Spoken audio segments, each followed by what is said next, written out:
जय गुरु जी, शुक्राना गुरु जी। गुरु जी की प्यारी प्यारी संगत जी को जय गुरु जी। संगत जी, अब हम श्री शिव महापुराण के द्वितीय खंड रुद्र संहिता के अंतर्गत आने वाले पार्वती खंड का पाठ कर रहे हैं।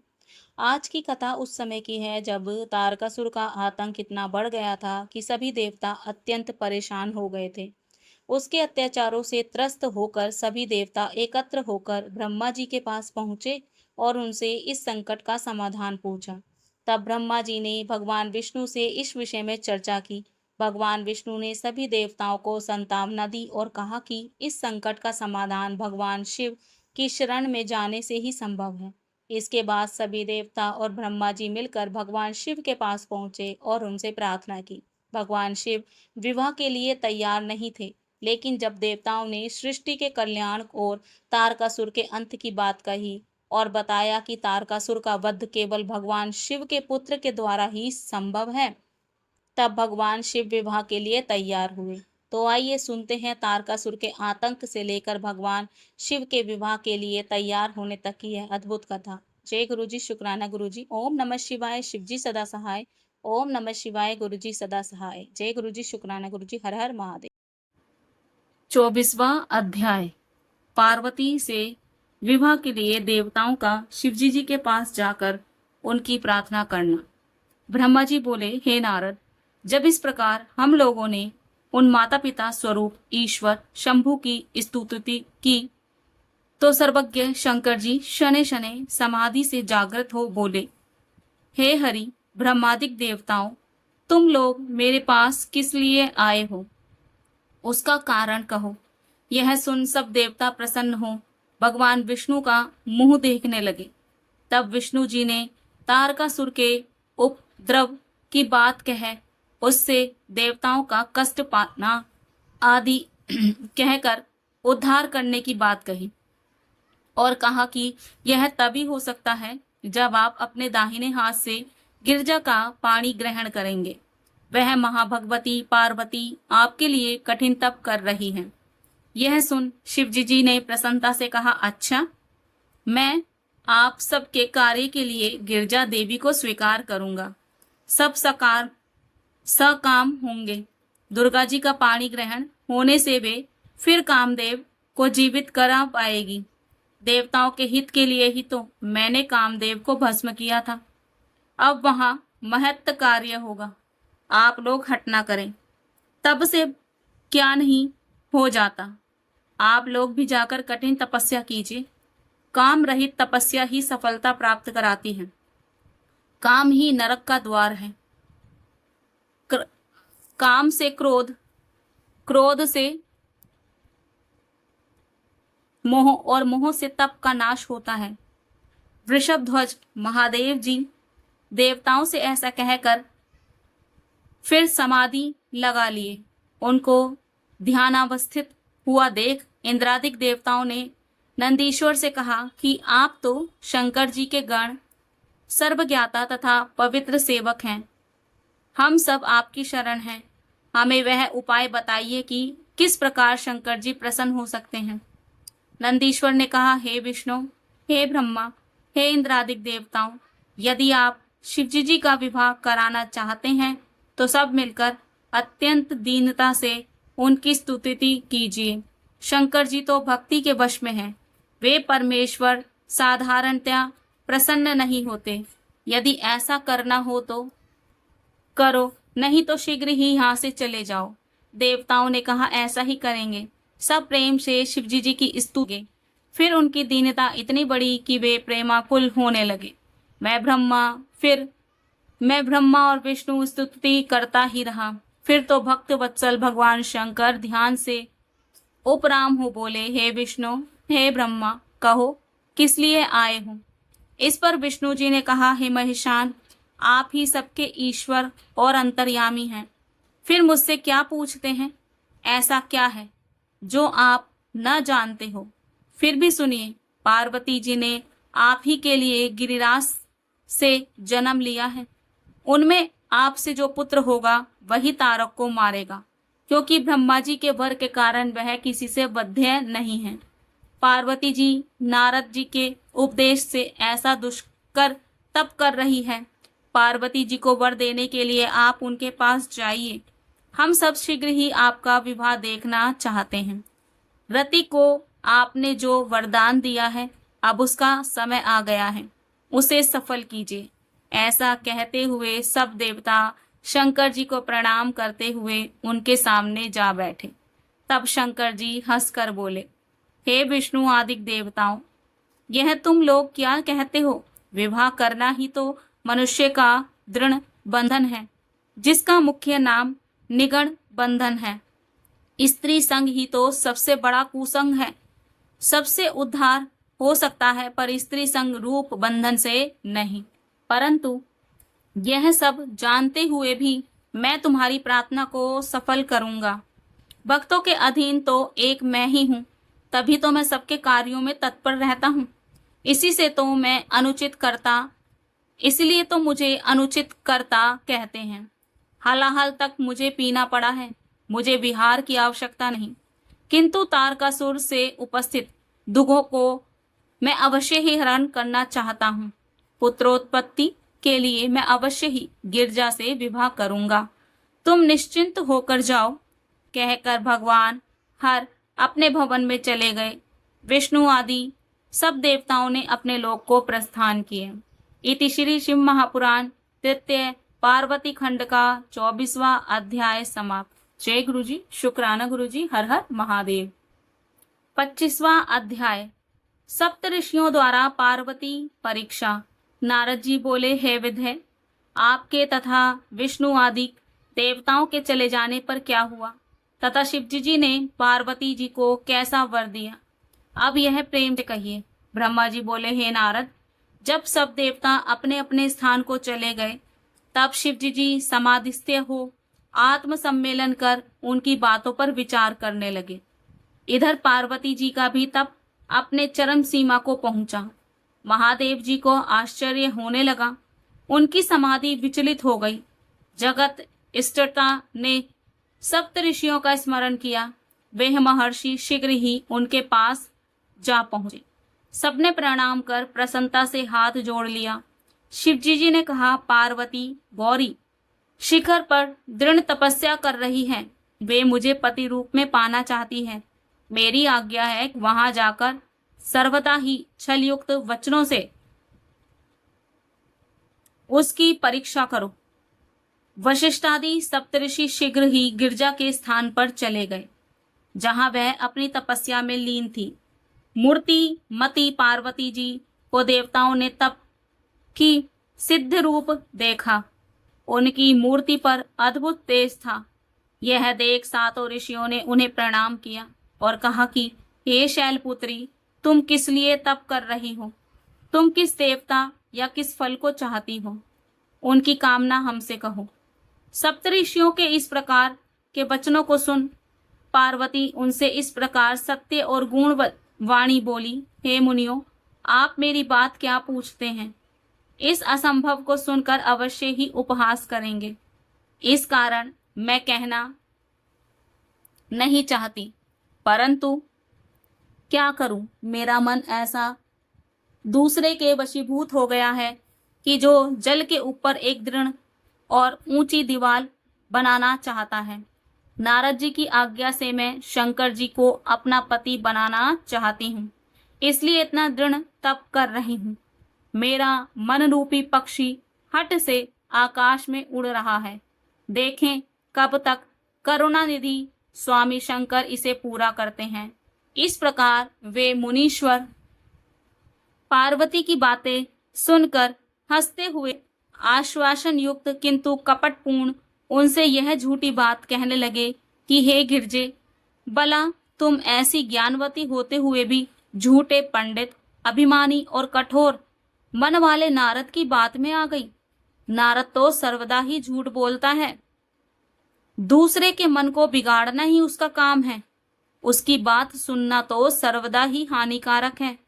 उसने तो दक्ष प्रजापति के 10,000 पुत्रों को भी ऐसा बिगाड़ दिया कि उन्होंने फिर लौटकर घर का मुंह तक ना देखा। ऐसी तो उसकी सद्वृत्ति है।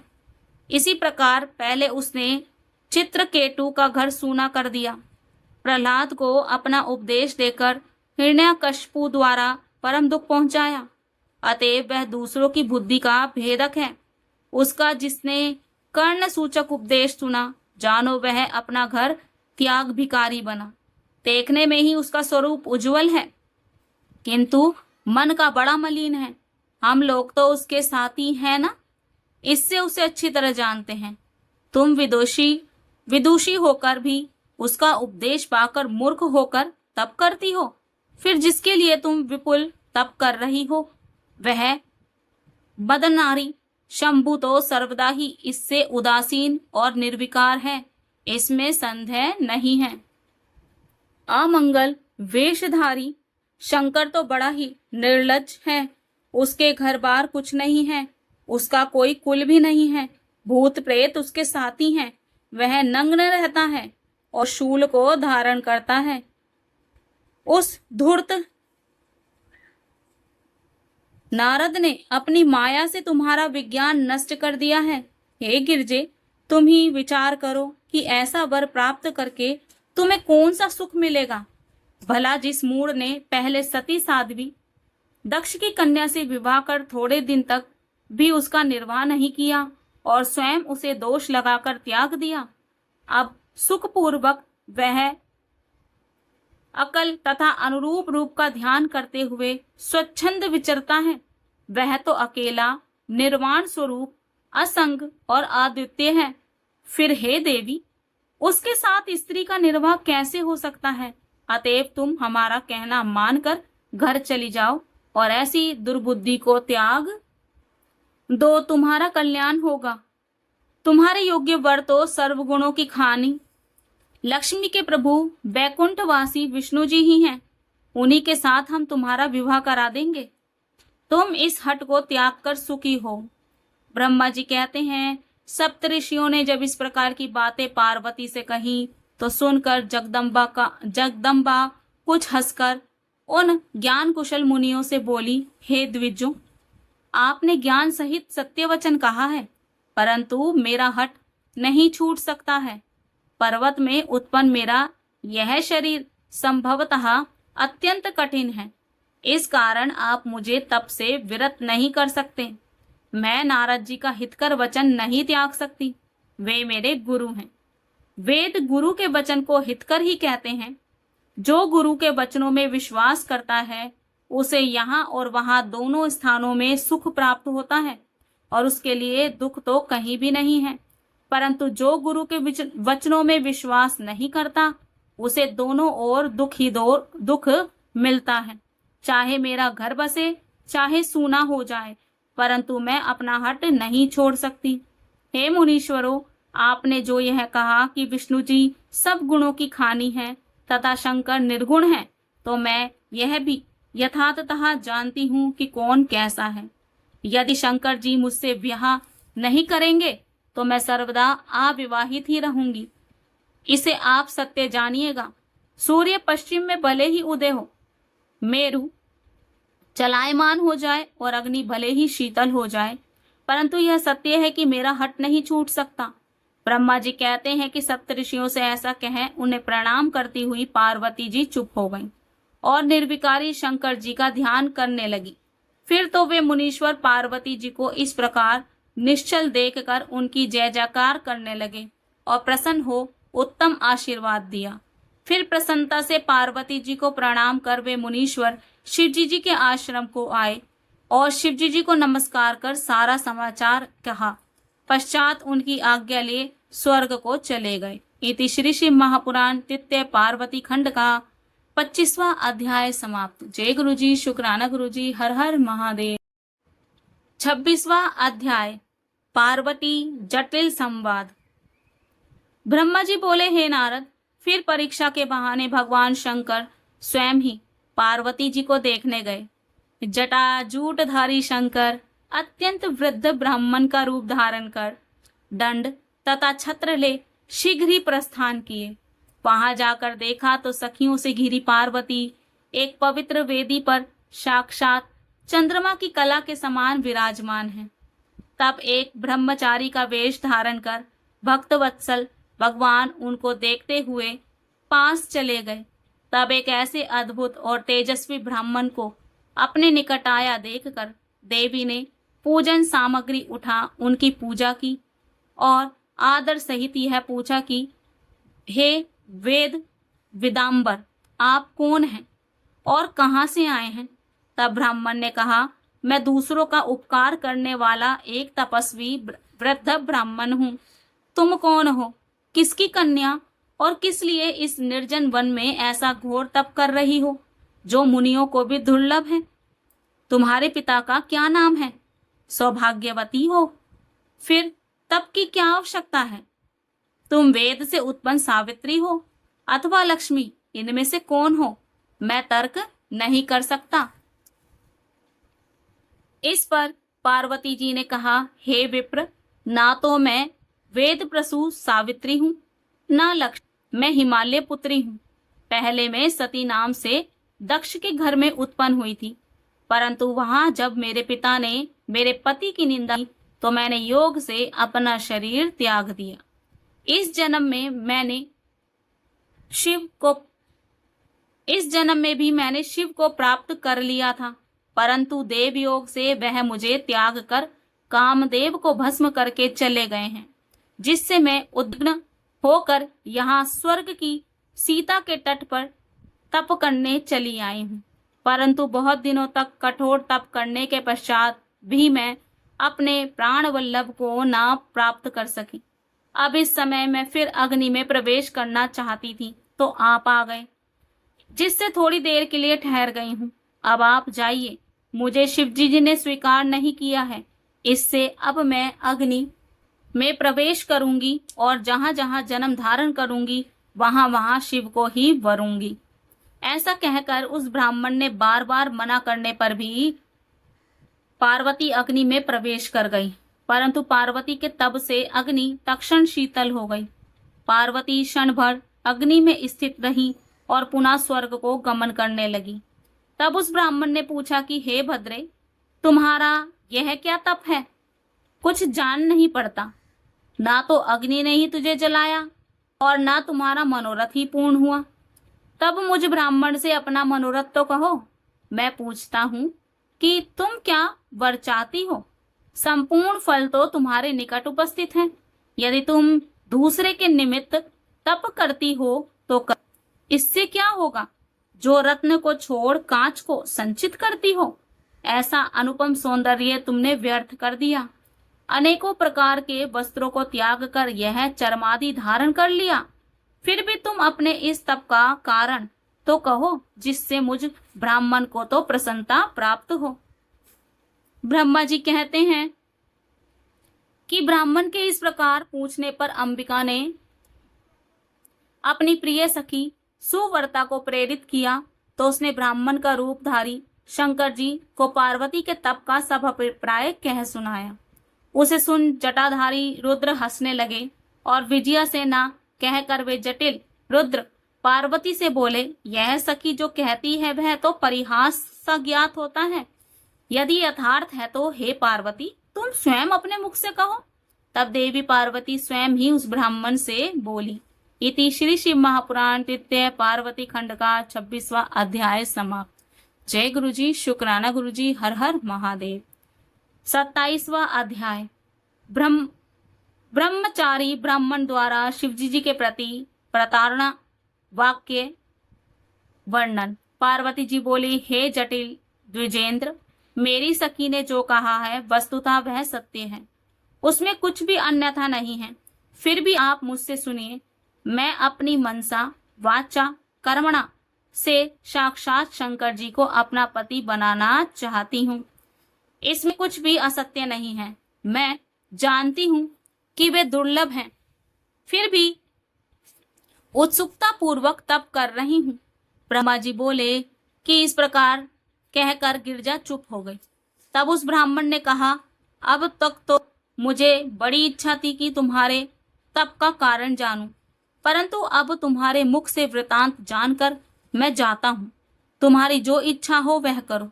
यदि तुम मुझसे ना कहती तो मित्र तत्व निष्फल हो जाता। अतएव जो कार्य जैसा हो वैसा सुखपूर्वक कह देना चाहिए। ऐसा कहकर ब्राह्मण देवता चलना चाहते थे कि पार्वती ने उन्हें प्रणाम कर बोली, हे विप्रेंद्र, क्यों जा रहे हो? शरभण के लिए ठहर कर कुछ और हित की बात कहिए। दंडधारी ब्राह्मण ठहर गए और बोले, हे देवी, तुम्हारा कल्याण हो। यदि मुझे ठहरा लिया है तो सुनो, मैं महादेव जी को अच्छी तरह जानता हूँ। वे मेरे गुरु हैं, परंतु मैं सत्य कहता हूँ कि वे भस्म धारण करते हैं, जटिल हैं, व्याघ्र के चर्म धारण करते हैं और हाथी का चर्म ओढ़ते हैं, कपालधारी हैं, सारे शरीर में सर्प लपेटे रहते हैं, विष को धारण करते हैं और अभक्ष्य भक्षण करते हैं। उनके 3 नेत्र हैं और उनका भयंकर वेश है। उनके जन्म का पता नहीं। वे गृहस्थों के भोग से रहित, नग्न और 10 भुजाधारी हैं तथा भूत प्रेत उनके परिकर हैं। हे देवी, क्या कारण है कि तुम उनको पति बनाना चाहती हो? भला कहो तो सही कि तुम्हारा ज्ञान कहाँ चला गया? कहाँ वे कपाली शंकर और कहाँ तुम स्त्रियों में रत्न? पिता संपूर्ण पर्वतों का राजा है, इस प्रकार की होकर भी तुम ऐसे उग्र की पत्नी, तुम ऐसी होकर भी एक उग्र को पति बनाने के लिए क्या तप कर रही हो? यह तो तुम स्वर्ण मुद्रा देकर कांच खरीदना चाहती हो तथा चंदन त्याग कर कीचड़ लपेट रही हो। हे देवी, तुम इंद्रादिक लोकपालों को छोड़कर शिव में क्यों अनुरक्त हुई हो? तुम्हारा यह कार्य लोक विपरीत है। क्या तुम और कहाँ वह त्रिलोचन, कहाँ तुम चंद्र वंदना और कहाँ वे 5 मुख वाले शिव? तुम्हारी और उनकी कोई समता नहीं है। शिव कंगाल हैं। यदि उनके पास द्रव्य होता तो वे नंगे क्यों रहते? उनके पास केवल एक बैल है जिस पर वे चढ़ते हैं। इसके अतिरिक्त उनके पास कोई सामग्री नहीं है। स्त्रियों के सुखदायक वर के जितने भी गुण कहे गए हैं, विरूपाक्ष शंकर में एक भी गुण नहीं है। कामदेव तो तुमको भी प्रिय था, जिसे उन्होंने जला दिया। फिर तुमने अपने प्रति उनका अनादर भी तो देख लिया जब वह तुम्हें त्याग कर अन्यत्र चले गए। ना उनकी कोई जाति है, ना उन्हें कुछ विद्या का ही ज्ञान है। केवल पिशाच ही उनके सहायक हैं और उनके गले में विष तो प्रत्यक्ष दिखाई पड़ता है। वे सदा एकांकी रहने वाले और विषयों से विरक्त हैं, अतः तुम्हारे लिए शंकर योग्य नहीं है। कहाँ तुम्हारा यह हार और कहाँ उनकी मुंडों की माला? कहाँ तुम्हारा यह दिव्य अंगराग और कहाँ चिता की भस्म? इस कारण हे देवी, शंकर तुम्हारे योग्य कदापि नहीं है। तुम अपना मन उनसे हटा लो, लौटा लो, आगे तुम्हारी जैसी इच्छा हो वह करो। हे नारद, तब उस ब्राह्मण के द्वारा शिवजी जी की इस निंदा को सुनकर पार्वती जी क्रुद्ध हो गई और इस प्रकार बोली। इति श्री शिव महापुराण तृतीय पार्वती खंड का 27वां अध्याय समाप्त। जय गुरु जी, शुक्राना गुरु जी, हर हर महादेव। 28वां अध्याय, पार्वती जी को शिवजी जी का दर्शन। पार्वती जी बोली, अब तक तो मैं इतना ही जानती थी कि यह कोई अन्य है, परंतु अब सब जान लिया। क्या करूं? तुम ब्रह्मचारी हो और विशेषकर वध के योग्य नहीं हो। हे देव, तुम्हारा कहना असत्य है। यदि तुमको कुछ भी जानकारी होती तो तुम ऐसा नहीं कहते। ज्ञात होता है कि तुम ब्रह्मचारी का रूप धर कर मुझे बहलाने आए हो, इसलिए यह छल युक्त, कुसत और युक्तिपूर्ण वचन कह रहे हो। परंतु मैं भगवान शंकर के सुंदर स्वरूप को और यथार्थतः शिव तत्व को जानती हूँ। वे भगवान शिव वस्तुतः निर्गुण हैं और कारण से वही सगुण हो सकते हैं। तब जो निर्गुण और गुणों की आत्मा है, उन शिव की जाति कहाँ कैसे हो सकती है? वे सब विद्याओं के अधिष्ठाता हैं। फिर भी उन पूर्ण काम परमात्मा को विद्या से कोई प्रयोजन नहीं है। उन्होंने ही कल्प के आदि में उच्छ्वास रूप वेदों को विष्णु के लिए दिया था। उनके समान कोई अच्छा स्वामी नहीं है। वे सदाशिव सब भूतों के आदि भूत हैं। उन्हीं से प्रकृति उत्पन्न हुई है और उनका शक्ति से कोई कारण नहीं है। वे साक्षात शक्तिश हैं। उनके भजन से तो प्राणी मृत्यु को भी जीत सकता है। इसी से त्रिलोक में उनका मृत्युंजय नाम सिद्ध है। अतएव चाहे वे बहुरूपधारी हों या जैसे भी हों, परंतु वे सबके प्रिय और मेरे तो अभिष्टम ही हैं। उन महात्मा के समान ना तो विष्णु है ना ब्रह्मा, और कलाधीन देवों की तो बात ही क्या है। मैंने उनको तत्व रूप से विचार कर ही इस वन में आकर उनके शिवजी जी के लिए तप करना आरंभ किया है, और उन्हीं दीन प्रतिपालक को प्राप्त करने की मेरी अभिलाषा है। हे मुने, गिरिराज की कन्या पार्वती यह कहकर चुप हो शिवजी जी का ध्यान करने लगी। ब्राह्मण ने फिर कहना चाहा, तब तक पार्वती ने अपनी विजया नामक सखी से कहा कि हे सखी, यह द्विजाधम फिर शिवजी जी की निंदा करेगा, अतः इसे यत्न पूर्वक मना करो, क्योंकि शिव निंदक को ही पाप नहीं लगता, वरन सुनने वाला भी पाप का भागी होता है। शिव निंदक को शिव के गण मार देते हैं, यदि वह ब्राह्मण होता है तो उसे छोड़ देते हैं।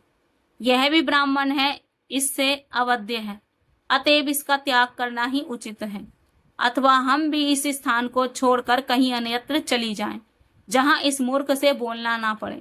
ऐसा कहकर पार्वती जी ने ज्यों ही उठकर उस स्थान से कहीं अन्यत्र जाने को चरण उठाया, त्यों ही उस ब्रह्मचारी वेशधारी साक्षात शिव ने अपने हाथ से स्वयं उनको पकड़ लिया।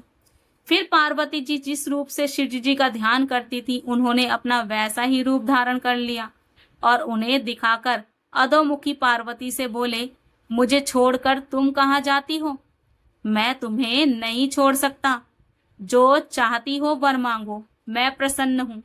तुम्हारे लिए अदय कुछ नहीं है। आज से तुमने अपने तप के द्वारा मुझे मोल ले लिया है, अतएव मैं तुम्हारा दास हूँ। मुझे तुम्हारे बिना एक क्षण भी युग के समान व्यतीत होता है। मैं तुम्हारी सुंदरता पर बिक चुका हूँ। यह सब मैंने तुम्हारी परीक्षा ली थी। मेरे इस अपराध को क्षमा करो। हे शिवे, तुम्हारे समान तीनों लोक में कोई पणियणी नहीं दिखाई देती है। मैं सब प्रकार से तुम्हारे अधीन हूँ। अपना काम पूरा करो, मेरे समीप आओ, मेरी पत्नी बनो, मैं तुम्हारा वर हूँ। मैं अब शीघ्र ही तुम्हारे साथ उत्तम पर्वत पर अपने घर को जाऊंगा। यह सुनकर पार्वती को इतना अधिक हर्ष हुआ कि उनको तप काल का सारा कष्ट भूल गया। इति श्री शिव महापुराण तृतीय पार्वती खंड का 28वां अध्याय समाप्त। जय गुरु जी, शुक्राना गुरु जी, हर हर महादेव। 29वां अध्याय शिव पार्वती संवाद। नारद जी बोले, हे ब्रह्मा जी, इसके आगे क्या हुआ? पार्वती जी के उस यश का वर्णन कीजिए, उसे सुनने की बड़ी इच्छा है। ब्रह्मा जी बोले, हे द्विज, जब परमात्मा शिव ने ऐसा कहा, तब उनके वचनों को सुन और आनंददायक स्वरूप को देखकर पार्वती जी अत्यंत प्रसन्न हुई और अपने पास में बैठे हुए शिवजी जी को विस्फारित नेत्रों से देखती हुई शंकर से प्रेम पूर्वक बोली, हे देवेश, आप मेरे स्वामी हैं। क्या आपने जिस हट से दक्ष का यज्ञ विध्वंस किया था, वह बात भुला दी है? हे देव देवेश, आप वही हैं और मैं भी वही हूँ।